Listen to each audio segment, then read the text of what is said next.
Chapter 8. Eternal Family Patterns. God generally entrusts his servants first with wives and then with children, to see what kind of government they will exercise. If they are found faithful over those which are given to them, he generally grants them more, in order that their posterity may become numerous, and that the dominions of their government may be extended. A man is better qualified to govern his own offspring than the offspring of others, for he will be influenced to govern for their good through the parental ties of affection which fathers naturally entertain for their children. The family or patriarchal government, therefore, was wisely instituted of God. He is the author of parental affection. He incorporated the principle in the bosom of man for the good of the offspring. The principle of parental government, notwithstanding the natural affections, needs to be under the direction and control of the law of God and the influence of the Holy Spirit. As God is glorified by the accession of numbers into his family, so are his servants glorified by additions to their families. God, therefore,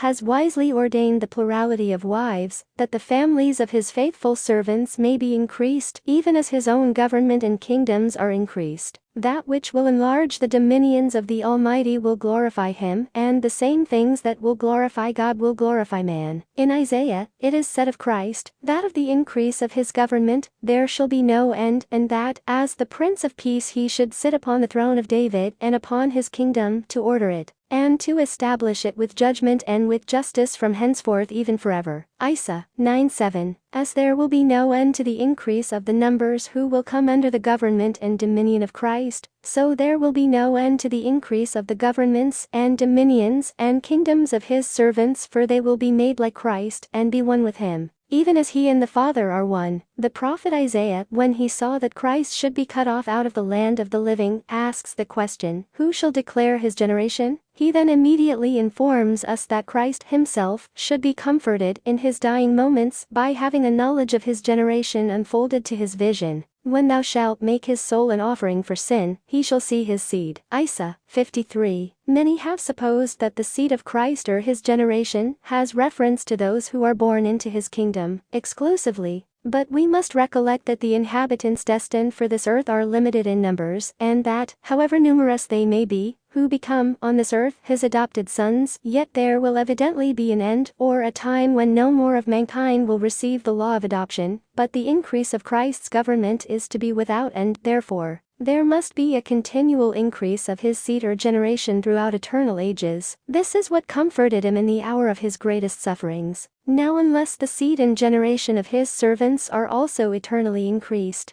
they will not be like him. Their dominions and their governments would come to a dead stand. While his was increasing, theirs would be stationary. While he was peopling worlds upon worlds with his generations, and adding kingdoms upon kingdoms, his younger brethren would, according to Gentile notions, sit down upon thrones with only a family of about half a dozen or a dozen, without any possibility of increasing their seed or generations, like their elder brother. That generations will continue after this earth passes away is very evident from many portions of Scripture. Moses says, Know therefore that the Lord thy God, he is God, the faithful God, which keepeth covenant and mercy with them that love him, and keep his commandments to 1,000 generations. Deut. 7:9. At the very least estimate, we cannot call a generation less than 20 years, and even at this low estimate 1,000 generations would be 20,000 years. Now the temporal existence of the earth and mortal man will not continue over 7,000 or 8,000 years, after which the new earth will be made inhabited by immortal beings, on which there will be no more death. It will be, therefore, some 12,000 or 13,000 years after the earth passes away before there could be 1,000 generations, and yet the prophet Moses informs us that God will keep his covenants with those who keep his commandments even to 1,000 generations. The generations from Christ back to Adam were, according the first chapter of Matthew, connected with the Old Testament, only 61 in number, while the third of Luke estimates the number to be 75. If there should be 75 generations after Christ before the end of the earth, it would make only 150 generations in all. This subtracted from 1,000 would leave 850 generations for the new earth among the mortal beings. If the generations among the mortal beings are of the same average length as those pertaining to mortality, recorded by Luke, then it will require upwards of 40,000 years before the new earth could be peopled with 850 generations. The very fact that the Lord has promised to keep his covenant for 1,000 generations shows most clearly that multiplication exists among those who are immortal as well as those who are mortal. This proves clearly the necessity of being married for eternity as well as time, securing that blessing in this life, that it may be enjoyed in the next. We have shown in the foregoing that God remembers his covenants and promises to 1,000 generations, which proves beyond all controversy that generations will continue in eternity among immortal beings. Generations on the new earth will differ from those on our present earth in several respects. First, the offspring will be spirits, and not flesh and bones. Secondly, these spirits, though male and female, will not marry nor be given in marriage while on the new earth, and consequently will not multiply. And lastly, neither parents nor children will be subject to death.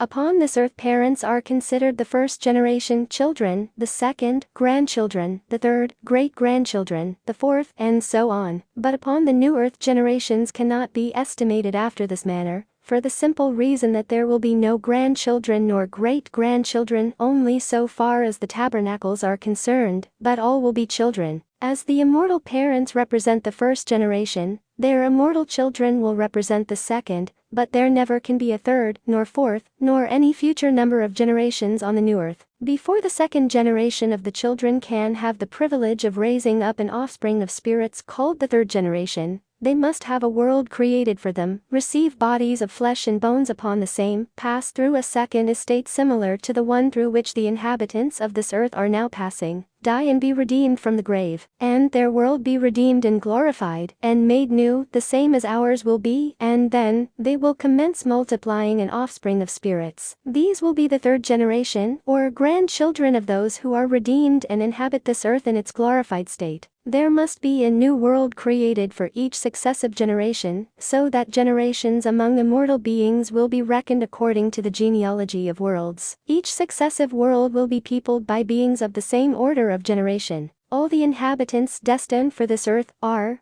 so far as their spirits are concerned, of the same generation, all being the sons and daughters of one Father, but so far as their tabernacles are concerned, they are a succession of generations. Generations among immortal beings are of a higher order, being the medium of the organization of spiritual substance, in which exists capacities that are infinite in their nature. This higher or more perfect order of generation requires a period of vast duration for the instruction and gradual development of the capacities of the spiritual offspring. Hence, the children are permitted to reside on the same world with their parents for many millions of years before another world is provided for their inheritance, and before they are entrusted with the great and most sacred privilege of marriage for the infinitely important purpose of multiplying their species. Indeed, it would require several thousand million of years before a father could raise up an offspring sufficiently numerous to people one world as large as this, and during this vast period of time he could have no grandchildren, all being his own sons and daughters, all being reckoned in the same generation, and all remaining with their parents at the old homestead until, for the want of room, a new world is created and the dominions enlarged, and the children sent abroad to act for themselves, and to prepare to walk in the footsteps of their father, by marrying and multiplying as he has done before them. 1,000 generations, therefore, among immortal beings, would embrace a period of many millions and millions of years. The fact being established that generations will be continued in eternity, we have no reason to conjecture that they will ever cease. If immortal beings can multiply at all, it is perfectly reasonable that this same power should continue with them worlds without end. Some, perhaps, may object against an endless succession of worlds and generations on the supposition that there will not be a sufficient quantity of matter in existence for such a purpose. This objection would be valid if it could be proved that there was only a finite quantity of materials, for in such a case the period would eventually come when the whole quantity would be exhausted and the increase of worlds and of intelligent beings would necessarily cease. For we cannot, for one moment, admit that the materials themselves could be created. In a boundless space, there is plenty of room for an infinite quantity of materials. It matters not how thinly the elements may be scattered, though there should be millions of miles intervening between each particle. Yet if there were no bounds to this widely diffused substance, the quantity would be endless, and if endless, there could be an endless succession of worlds organized out of it.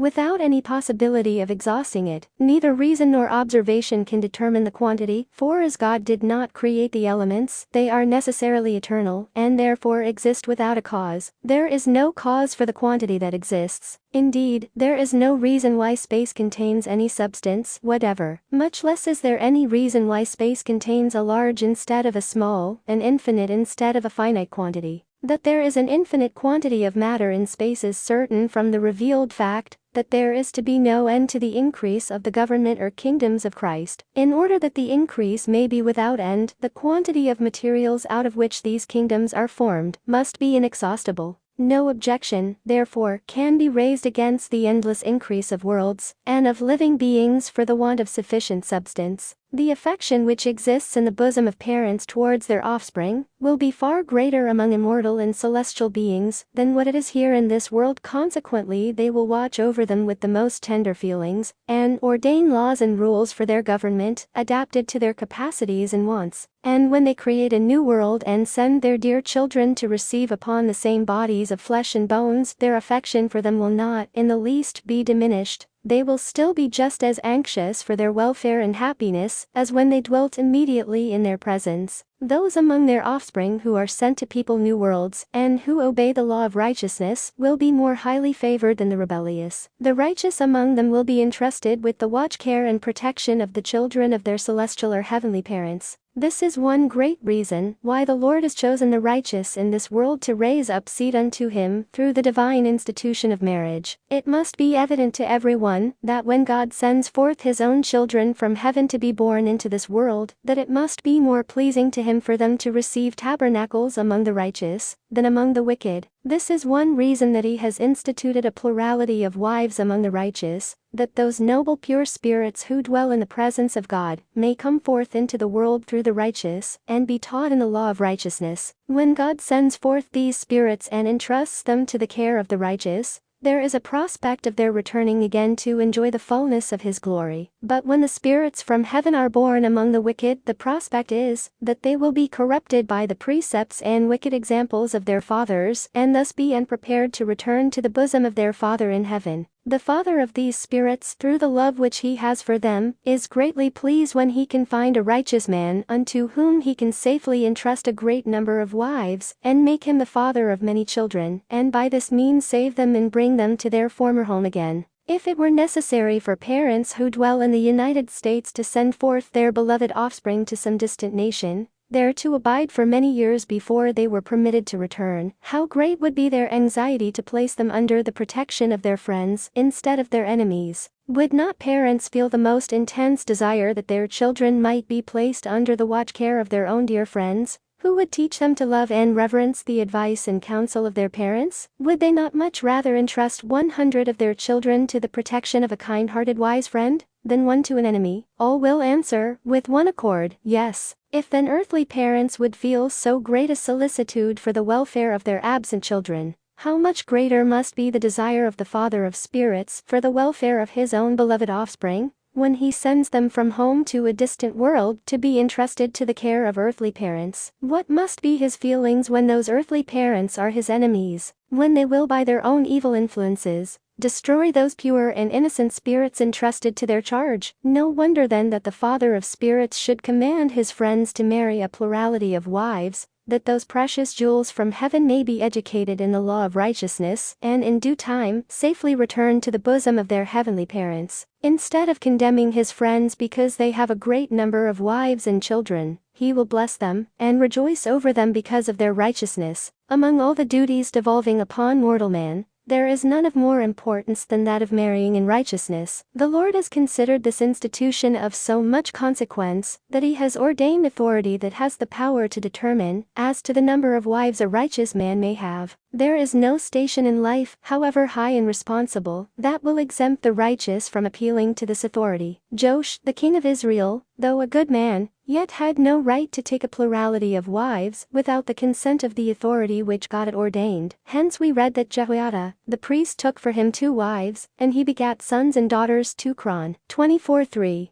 That Joash did right in receiving these 2 wives is evident from the preceding verse. And Joash did that which was right in the sight of the Lord all the days of Jehoiada the priest. Verse 2. The whole history of Jehoiada shows that he also was a man of God and was permitted to live 130 years, and when he died, they buried him in the city of David among the kings, because he had done good in Israel both toward God and toward his house. 2 Chron. 24:15, 16. These passages prove that the plurality of wives was given to this good man by the authority of heaven. The very first time that Hosea obtained the word of the Lord, it was about getting married. The passage reads thus: The beginning of the word of the Lord by Hosea. And the Lord said unto Hosea, Go take unto thee a wife of whoredoms. Hosea 1:2. In obedience to the word of God, Hosea went and took Gomer, the daughter of Diblam, verse 3. And when this woman had borne unto Hosea 2 sons and a daughter, the Lord commanded him to go and take another woman an adulteress. Hosea 3. Here, then, is the most positive proof that God commanded a holy prophet to take a plurality of wives. If the beginning of the word of the Lord to Joseph Smith had required him to do the same things that Hosea did, who would have believed in the divinity of his mission? God has the most undoubted right to command his servants in relation to their domestic concerns, and whatever he dictates is right. There are many things which would be sinful in the sight of God, were they done or practiced without a commandment. The Lord in the days of Noah had forbidden man to shed the blood of his fellow man, yet the Lord commanded Abraham to offer up his son Isaac, and Abraham was justified in attempting to shed his blood. Hosea would have been condemned for marrying 2 wicked women, had not the Lord commanded him to do it. When a prophet or servant of God does as he is commanded, he is justified, however contrary it may be to former commandments. If God has the right to command his servants to do directly contrary to what he has formerly commanded, he certainly has the right to dictate them to take a plurality of wives, which is in no way violating any former command. It was sometimes the case in ancient times that the husband loved some of his wives more than others, but the Lord gave a law to regulate the giving of the inheritance to the children, in order to prevent all partiality arising from such a cause. It reads thus: If a man have 2 wives, one beloved and another hated, and they have borne him children, both the beloved and the hated, and if the firstborn son be hers that was hated, then it shall be, when he maketh his sons to inherit that which he hath, that he may not make the son of the beloved the firstborn,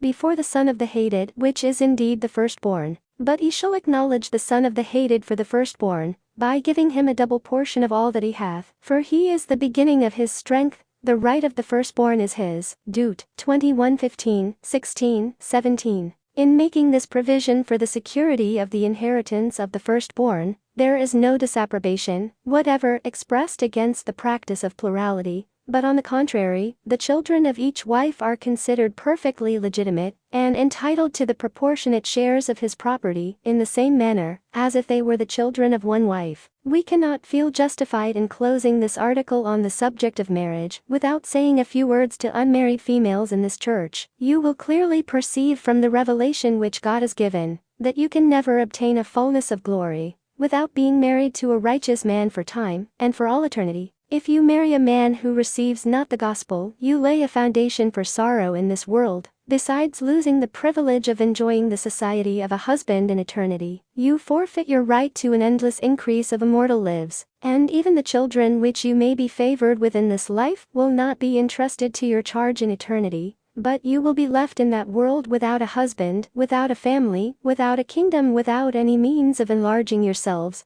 being subject to the principalities and powers who are counted worthy of families, and kingdoms, and thrones, and the increase of dominions forever. To them you will be servants and angels, that is, providing that your conduct should be such as to secure this measure of glory. Can it be possible that any females, after knowing these things, will suffer themselves to keep company with persons out of this church? It matters not how great the morality of such persons may be, nor how kind they may be to you. They are not numbered with the people of God, they are not in the way of salvation, they cannot save themselves nor their families, and after what God has revealed upon this subject, you cannot be justified for one moment in keeping their company. It would be infinitely better for you to suffer poverty and tribulation with the people of God, than to place yourselves under the power of those who will not embrace the great truths of heaven. By marrying an unbeliever you place yourselves in open disobedience to the command of God requiring his people to gather together. Do you expect to be saved in direct violation of the commands of heaven? If not, keep yourselves holy and entirely from the company of unbelievers. Do you wish the fellowship of the saints? If you do, have no fellowship for unbelievers, for after the great light which our Father in heaven has given, none of the saints will have any confidence in your honesty or sincerity, if you will recklessly throw yourselves away and cut off all hopes of your future exaltation. No female that has a respect for the work of God, or a respect for her future character among his people, will associate or keep company with any but saints. Many will inquire, what will be the condition of those who have died before this light was revealed? We answer that God has made provisions in the laws, ordinances, and plans instituted before the foundation of the world to suit the circumstances of every individual. Those who die without hearing a message sent by authority from heaven do not reject it, and God has ordained that in the dispensation of the fullness of times the living shall officiate for the dead. For this cause God has commanded a temple to be built, that those ordinances necessary for the salvation and redemption of the dead may be revealed and administered in the same. The word of the Lord which came unto Joseph the seer shows the importance of these things. It reads as follows, Verily I say unto you, that your anointings, and your washings, and your baptisms for the dead, and your solemn assemblies, and your memorials for your sacrifices, by the sons of Levi, and for your oracles in your most holy places, wherein you receive conversations, and your statutes and judgments for the beginning of the revelations and foundation of Zion, and for the glory, and honor, and endowment of all her municipals, are ordained by the ordinance of my holy house, which my people are always commanded to build unto my holy name. Doctrine and Covenants, Sec. 124:39. We understand by this revelation that God's people are always commanded to build unto his holy name a house wherein baptisms, and all other necessary ordinances may be legally administered, not only for the living, but also for, and in the name of, and in behalf of the dead. If the spirits of the dead who are in prison will hearken unto the messages of those holding the priesthood, who are sent to their prison houses to open the prison doors and set them free, if they will believe in Jesus Christ and repent of all their sins, and receive the glad tidings of redemption, if they will receive by faith what their friends in the flesh have done for them through the ordinances of God's holy house, namely, the baptisms, confirmations, ordinations, washings, anointings, signs, tokens, keys, and sealing powers which are administered by the living, and unto the living, for and in the name of the dead, if they will, with sincerity of faith and humble repentance, believe in and receive all that is done in their behalf, as the living receive what Christ has done, they shall be redeemed from their prisons, and their names shall be recorded among the sanctified in the celestial kingdom, and the records in heaven will be according to the records of God's holy house upon the earth. And that which is done and sealed on the earth for and in their behalf will be acknowledged, recorded, and sealed in the heavens, and will be valid and legal in the great day of the resurrection of the righteous.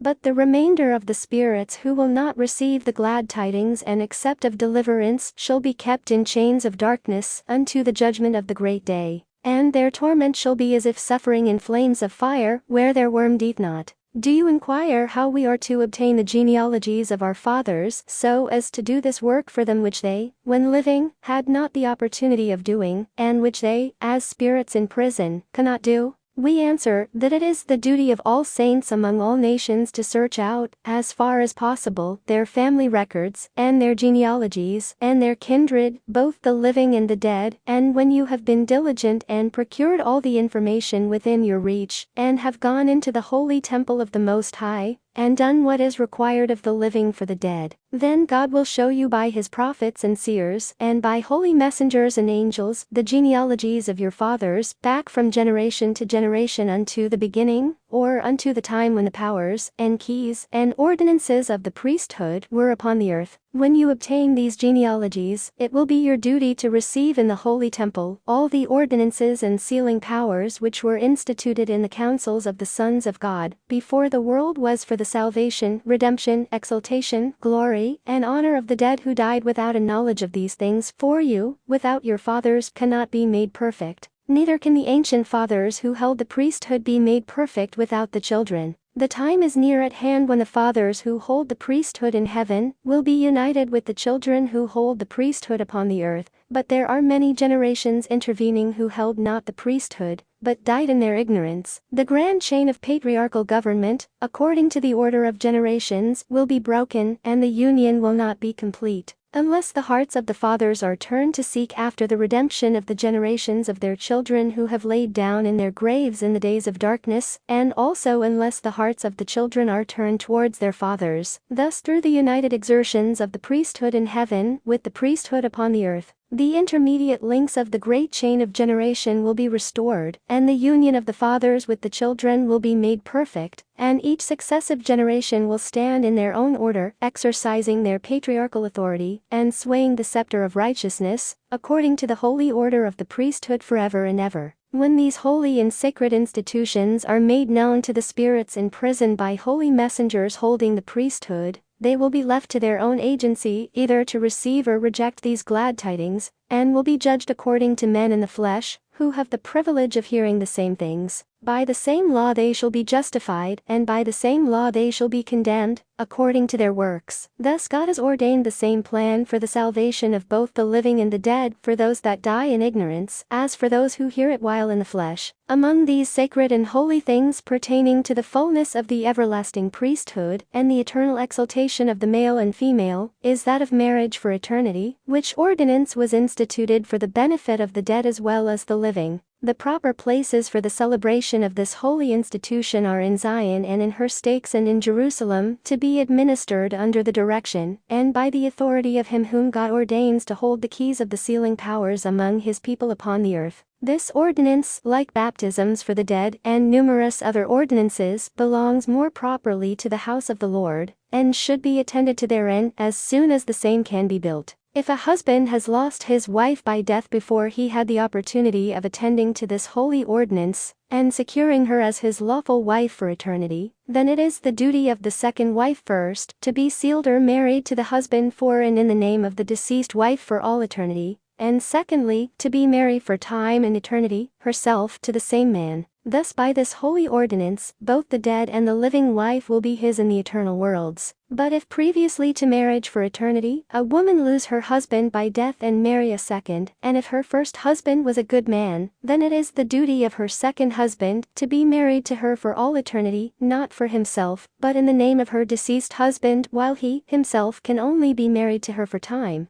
And he is obliged to enter into a covenant to deliver her up with all her children to her deceased husband in the morning of the first resurrection. In this case, the second husband would have no wife only for time, neither could he retain his children in the eternal worlds, for they, according to the law of heaven, would be given up to the wife and her first husband. Therefore, it would be the duty of the second husband to marry a second wife for time and eternity, for by marrying her for time, he could raise up an offspring which would bear up his name not only on the earth, but with their mother, they would be legally his in the resurrection. The husband, in this case, must necessarily have two wives living at the same time, or else be deprived of a wife and family in the eternal state. If a widower marry a widow, and each desires to have his or her former partner in the next world, then it is necessary that there should be 3 ceremonies of marriage. First, that which secures the widower to his deceased wife; second, that which secures the widow to her deceased husband; and third, that which constitutes the widower and widow husband and wife for time only. In this case, as in all others, the children in the resurrection go into the same family with the mother. The reason of this is, because the woman can only have a limited number of children here in this life, while the man, not being limited by the law of God to one wife, can have many children. Therefore it is not according to the order of heaven, that the few children which a woman can have, should be taken from her, providing that she has a husband for eternity. If the husband and wife both die in this church, before they have secured each other for eternity, then it is the duty of their kindred or friends in the church to attend to the holy ordinance of marriage in their behalf, that what is done for them by the living, according to the ordinance and authority of heaven, may be recorded in the sacred archives in their behalf in the day when the records or books shall be opened, for then it shall be done for them, according to their works, and the works of their friends who have acted for them, and the works of the priesthood, whose acts are recorded on earth and in heaven. God will in that day acknowledge the authority which he has ordained, and the works that they have performed in his name, and according to his word. If husbands and wives die before they have the opportunity of being baptized into this church, then it is necessary, before the ordinance of marriage can be administered in their behalf, that the living should attend to baptisms, and confirmations, and ordinations, and washings, and anointings, and all other institutions ordained of God for and in the name of the deceased, and last of all the sealing powers of marriage and the blessings connected therewith, that the dead may in all things be justified and sanctified and exalted and glorified, and made kings and priests and gods through the same laws and ordinances as the living, they being agents in the world of spirits to receive or to reject that which is done for them, the same as the living. In like manner, our progenitors, back from generation to generation, will have the privilege of redemption and of exaltation and of wives and children, through the keys of the everlasting priesthood sent down from heaven, and conferred upon the living for the salvation of the nations on earth, and of the generations of the dead, that all in time and in eternity both in the flesh and out of the flesh that will hear and receive the same, may be gathered in one and be glorified together and made perfect in one. And thus shall all generations, both those in heaven and those upon the earth, as well as those redeemed from prison, be united and welded together by their appropriate links, under Adam the grand patriarch of all generations, the prince of all, and the father of all, under the counsel and direction of the Holy One, who is from all eternity, the Father of lights, who is in all, and over all, and through all things, the life and glory of all things, and the power by which all things will be governed, whether they be patriarchs or families, principalities or kingdoms, thrones or dominions, all will bow in humble reverence before him,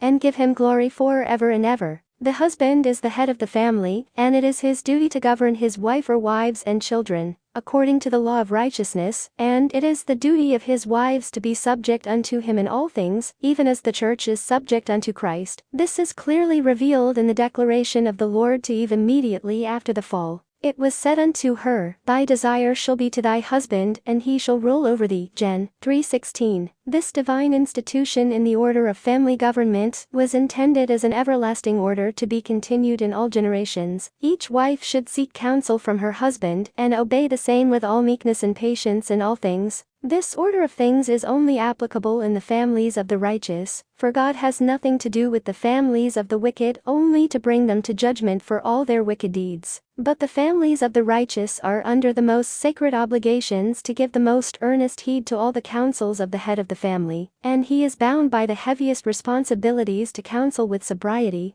meekness, wisdom, and prudence, exercising forbearance, patience, and long-suffering, showing mercy and compassion when it is required, but to be strict and unyielding in the enforcement of all things calculated for the good of the family. He should never suffer himself to be moved to the right hand nor to the left from the principles of righteousness, either by the smiles or tears of wives or children. He should be fixed and immovable as the throne of heaven in every right and holy principle. But when he can in righteousness yield to the desires of his family, let him do so, and by kindness and love nourish and cherish them, as the Lord does the church, and in so doing, they will love and honor him as a husband and a father. The wife should never follow her own judgment in preference to that of her husband, for if her husband desires to do right, but errs in judgment, the Lord will bless her in endeavoring to carry out his counsels, for God has placed him at the head, and though he may err in judgment, yet God will not justify the wife in disregarding his instructions and counsels. For greater is the sin of rebellion than the errors which arise for the want of judgment. Therefore, she would be condemned for suffering her will to arise against his.